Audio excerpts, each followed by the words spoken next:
Il faut brûler Jack. Bon alors calmez-vous, récemment je suis intervenu chez Zioclo en compagnie d'un irréductible athée au sujet de Jack et de la dissension qui existe au sein de la sphère apostate ces derniers temps. Alors vous le savez, moi Jack, je l'aime bien, hein, même si je ne me suis jamais caché, et parfois je le trouve un peu trop piquant face à certains musulmans, mais aussi face à certains apostats. Mais bon, c'est son style, hein, on aime, on n'aime pas. Bref, ça fait des mois qu'il s'est engueulé avec plusieurs apostats sur différents sujets. Mais ce qui a fait déborder le vase, c'est son débat face à William Louis, hein, dans lequel Jack aurait accusé ce dernier de vouloir expulser les musulmans de France. Et à l'heure où j'écris ces lignes, il y a quelques heures, Jack s'est expliqué à ce sujet face à William justement. Écoutez, c'est très rapide. Soi-disant, je vais expulser des communautés entières. Tu m'as entendu dire ça? C'est ce que tu as affirmé devant tout le monde. Prouve-le, Jack. Fais comme tu fais avec les sunnites. Là, tu leur demandes de prouver. Prouve. Vas-y, prouve. Tu as fait. Oui, c'est bon, merci beaucoup. Prouve. Alors, je te reposerai la même question si tu danses. Si tu danses la salsa, je te reposerai la même question. C'est bon? Oui, je vais te le dire. Je vais te dire prouve. Mike Free quand j'aurai fini. Est-ce que ça te va? Prouve. Merci. Alors, je vais répondre à ta question.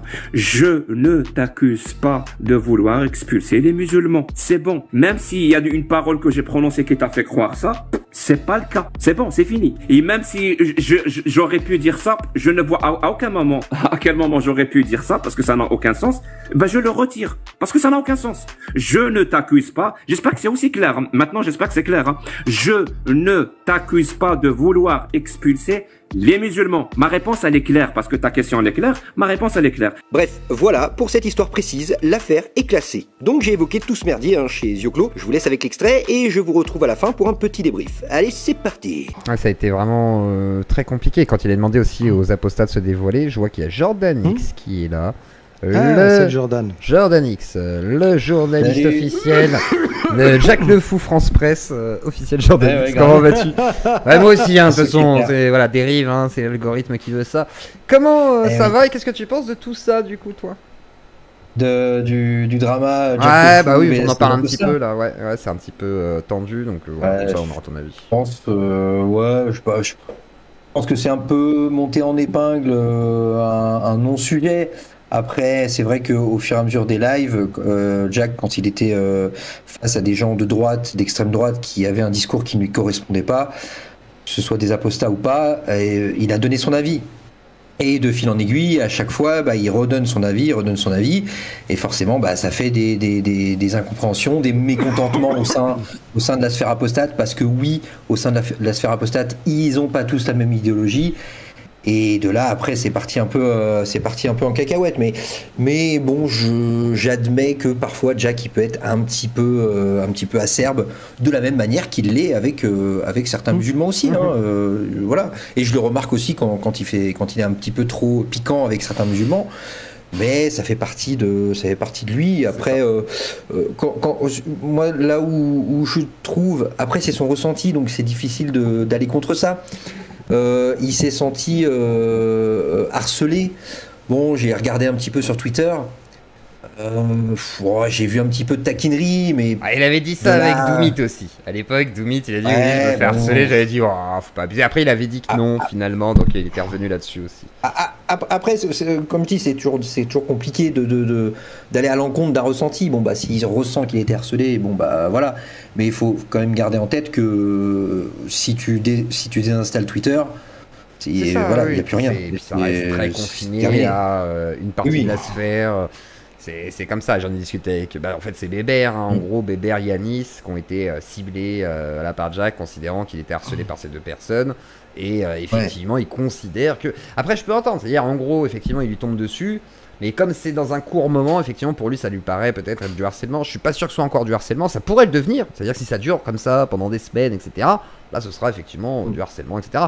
Mais dans l'idée... ça l'est pas encore. Après, Jack, faut aussi... Alors, moi, l'autre fois, je me souviens, quand on a discuté, je lui ai dit, oui, des fois, tu fais des tunnels et tout. Il dit, oh, je fais pas de tunnels et tout. Et tu sens que, effectivement, c'est difficile de lui faire des reproches. Donc, c'est vrai que là-dessus, moi, j'ai donné... Voilà, Jack, c'est moi qui te parle, c'est yeux clos.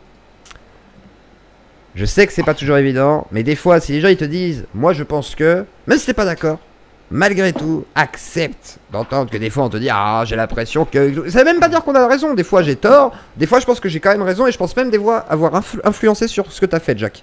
Je pense sincèrement que moi avec mes gros sabots des fois qui vient et qui dit oh blablabla, je pense que l'idée par exemple de la gauche que tu rejetais beaucoup la gauche française, YouTube, machin et tout, j'ai l'impression que tu t'en es beaucoup plus rapproché, par exemple, idéologiquement, et à assumer certaines positions qu'avant. Et même moi, hein, par exemple, à certains moments, voilà, j'étais moins à assumer certaines positions, des fois à plus, c'est normal.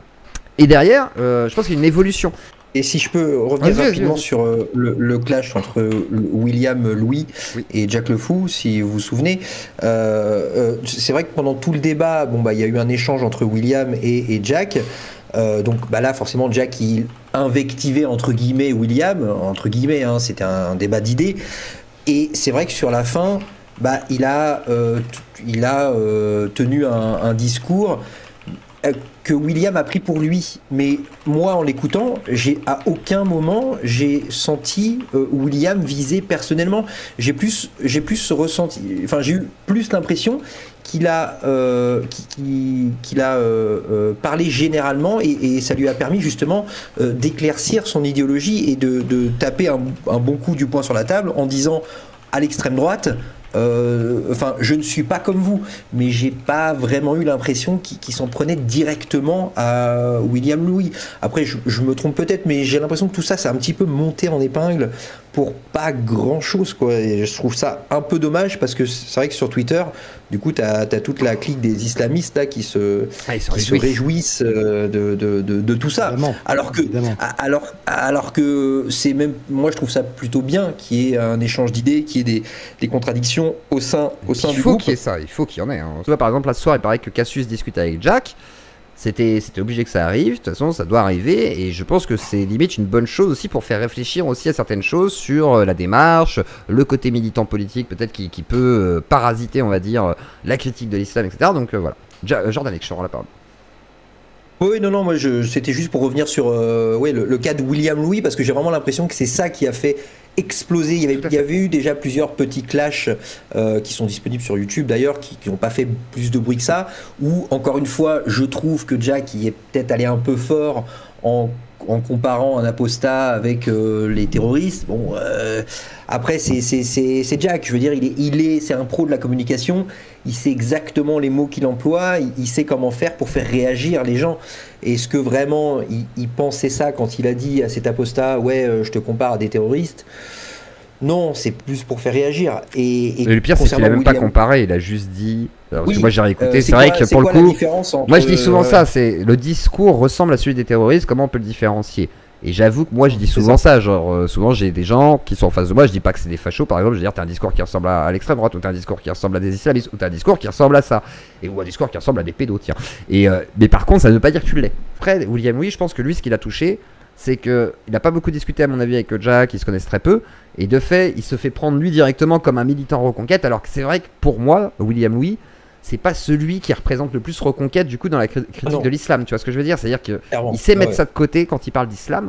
Et je trouve que du coup, pour le coup, c'était pas lui qu'il fallait allumer. C'est vraiment pas. En tant que militant Reconquête. Je veux dire, à la limite, je vois Chana, je sais pas, t'as qui, t'as Touda, etc. Qui sont eux qui te disent ah oui, là, faut voter RN, machin et tout, ou Reconquête. Là, du coup, c'est clair, tu vois, il n'y a pas de doute. Je veux dire, William Louis, il faut vraiment lui poser la question et aller creuser un petit peu pour qu'il t'en parle. Sinon, bah, il s'en fout un petit peu. Même moi, je comprends pas ce qu'il faut à Reconquête. Vraiment, je ne piche pas ce que fout William Louis à Reconquête. Voilà, parce que c'est vrai que son discours, son discours, il est très très nuancé, très bien construit. Alors après, qu'on soit d'accord ou pas, ça on peut discuter, mais en l'écoutant parler, j'ai pas du tout l'impression d'être en face d'un militant Reconquête. Mais alors pas du tout, quoi. Exactement, et c'est peut-être l'un des rares qui justement qui peut se permettre de parler, être militant Reconquête et qui n'a pas l'air effectivement d'en être un, et c'est rare. C'est un gentil Zemmour, oui c'est ça, mais je sais même pas ce qu'il fout là-bas en fait. C'est-à-dire que la vérité, les copains, je ne comprends pas. C'est-à-dire William Louis, il parle jamais de remigration, il dit pas les arabes, machin, jamais. Il te dit il faut faire attention à pas mélanger tous les musulmans, etc. Non mais c'est pas une blague, c'est-à-dire que le gars, il est plus pondéré que des gauchistes des fois qui viennent débattre de l'islam. Donc y a rien à foutre à Reconquête. J'aimerais juste rajouter une petite chose concernant l'effet gourou. Je pense que Jack, à mon avis, il va écouter ce live et je pense qu'il m'en voudra pas si je dis ça, parce que à mon avis, c'est ce qu'il souhaite. Mais je pense que si vous ne supportez pas Jack, si vous ne l'aimez pas par sa façon de parler, par sa façon d'invectiver ou peu importe, oubliez-le et ne prenez que sa méthode. terminé. C'est comme un peu, si tu veux, comme Étienne Chouard. Ok, Étienne Chouard, c'est un complotiste. Ok, il est d'extrême droite, si tu veux, il n'y a pas de souci, c'est faux, mais si tu veux, il est d'extrême droite. Dans ce cas-là, oubliez-le et prenez ses travaux sur la démocratie. Et ben Jack, c'est pareil. Si vous ne l'aimez pas, oubliez-le et ne prenez que son discours et réutilisez-le. C'est tout ce qu'il faut faire. Comme le disait Sermondax, il faut brûler nos idoles. Il faut brûler Jack si vous n'êtes pas d'accord avec lui. Voilà, et pareil pour moi, enfin pareil pour la Irréductible Athée. Je veux dire, on sera jamais d'accord sur tout le temps. Et comme j'ai l'habitude de le dire, si on était d'accord sur tout le temps, on serait chier. Et si effectivement vous supportez pas la critique, si vous supportez pas les méthodes la manière de parler de Jack quand il s'adresse à vous, eh ben oubliez-le. Reprenez juste sa méthode et ne parlez pas de lui. Voilà, c'est parce que sa méthode elle fonctionne. Et fin de l'histoire quoi. Fin de l'histoire. Là-dessus je suis plutôt d'accord. Et surtout, c'est ce que je disais tout à l'heure, c'est le côté genre vous regardez des gens à la télé, vous êtes admiratif, vous dites ah c'est ma star, j'adore ce qu'il fait. Voilà, vous êtes très content. Voilà. Et il y a une dernière chose que je voulais rajouter, ce que je n'ai pas eu le temps de dire chez Zioclo, c'est la notion de proximité virtuelle qu'on peut ressentir quand on regarde les vidéos de Jack, de Zioclo, d'Acermandax, d'Astronogeek ou de n'importe quel autre vidéaste. On a l'impression qu'on pourrait être les meilleurs potes. Et je le sais, car j'ai aussi cette impression en tant que viewer. Cela dit, méfiez-vous de cette illusion de proximité, de cette illusion d'avoir l'impression de connaître parfaitement les gens, parce que c'est faux. On ne vous connaît pas, vous ne nous connaissez pas, nous ne sommes pas amis. Et c'est la même chose entre créateurs de contenu. Jack, Amir, Cassius et tous les autres, même si j'ai l'impression de les connaître, même si j'apprécie leur travail, leur contenu, leur discours, on n'est pas amis. C'est une illusion. Alors pourquoi je dis ça? Je dis ça parce que cette impression de proximité qu'on peut ressentir est en partie responsable de la déception énorme qu'on ressent quand un de nos vidéastes préférés tient un discours avec lequel on n'est vraiment pas d'accord. Et ça engendre ce genre de drama qui est globalement une perte de temps. Donc je le redis, oui, on passe des bons moments tous ensemble, entre viewers, entre créateurs et viewers, oui, on se marre, oui, c'est rigolo. Vraiment, parfois quand je lis certains de vos commentaires, je me marre vraiment, sincèrement. Il y a certains d'entre vous êtes des génies, mais c'est du virtuel. Donc perso, et là je m'adresse principalement aux viewers, je vous invite sincèrement à nous voir comme une grande cuisine. Jack c'est le frigo, Cassius c'est le four, Amir c'est le micro-ondes et moi je suis l'évier. Voyez-nous comme des outils dont vous pourrez vous servir à n'importe quel moment quand vous le souhaitez pour améliorer votre méthode de chef cuistot. Et c'est tout. Comme ça le jour où le frigo, en l'occurrence Jack, se met à être trop froid pour vous, vous irez acheter un autre Jack. Enfin, un autre frigo, t'as compris. Bref, l'important c'est pas l'humain, c'est la méthode, c'est la connaissance qu'apporte l'outil, c'est l'utilité de l'objet, pas l'objet lui-même. Parce que des objets comme ce frigo, il y en a des milliers et ils sont tous remplaçables, moi y compris. Et ça évitera les dramas qu'on a eu ces temps-ci, ça évitera que des gens pleurent devant leur frigo en mode « Mais Jack, moi je pensais que ta température ne pouvait pas aller en dessous de 1 degré, je suis si triste !» Tu as changé Jack. Et le frigo qui rétorque « Eh ben ferme ta gueule, je fais ce que je veux, revends-moi, y a pas de souci, c'est pas grave, d'autres me trouveront utile. » Alors calmez-vous, je suis pas là en train de vous dire qu'il faut complètement nous déshumaniser. Mais l'allégorie que je viens de vous faire, c'est juste pour vous dire « Oh les gars, prenez un peu de recul, calmez-vous. » Bref, vous l'avez compris, c'est une sombre affaire. Et toi mon petit bonhomme, t'en penses quoi finalement de tout ça? Parce que moi je...